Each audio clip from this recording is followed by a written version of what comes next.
না, কোনো রকম প্ল্যান করে কিন্তু এই ভিডিওটা করিনি। এক্কেবারে আনপ্ল্যান্ড ওয়েতেই এই ভিডিওটা আমি করেছি। মেয়ে যে ধীরে ধীরে বড় হচ্ছে সেটার একটা প্রমাণ রাখবো বলেই আরও এই ভিডিওটা আমি করলাম।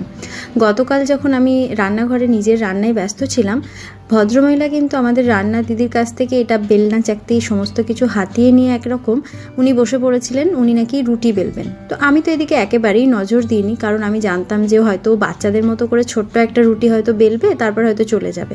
পিছন ফিরে তাকিয়ে দেখি উনি পরপর 3-4টে রুটি এবং যথেষ্ট দক্ষতার সঙ্গে উনি করে চলেছেন, এবং প্রত্যেকটা রুটিই কিন্তু যথেষ্ট গোল, যেটা সত্যি কথা বলতে গেলে আমি নিজেও খুব একটা ভালো পারবো না। মেয়ের এই পারদর্শিতা দেখে মনে মনে বেশ একটু খুশিও হলাম। আসলে মা তো, সন্তান একটু কিছু ভালো কাজ করছে দেখলেই আমরা বেশ আবেগী হয়ে যাই আর কি।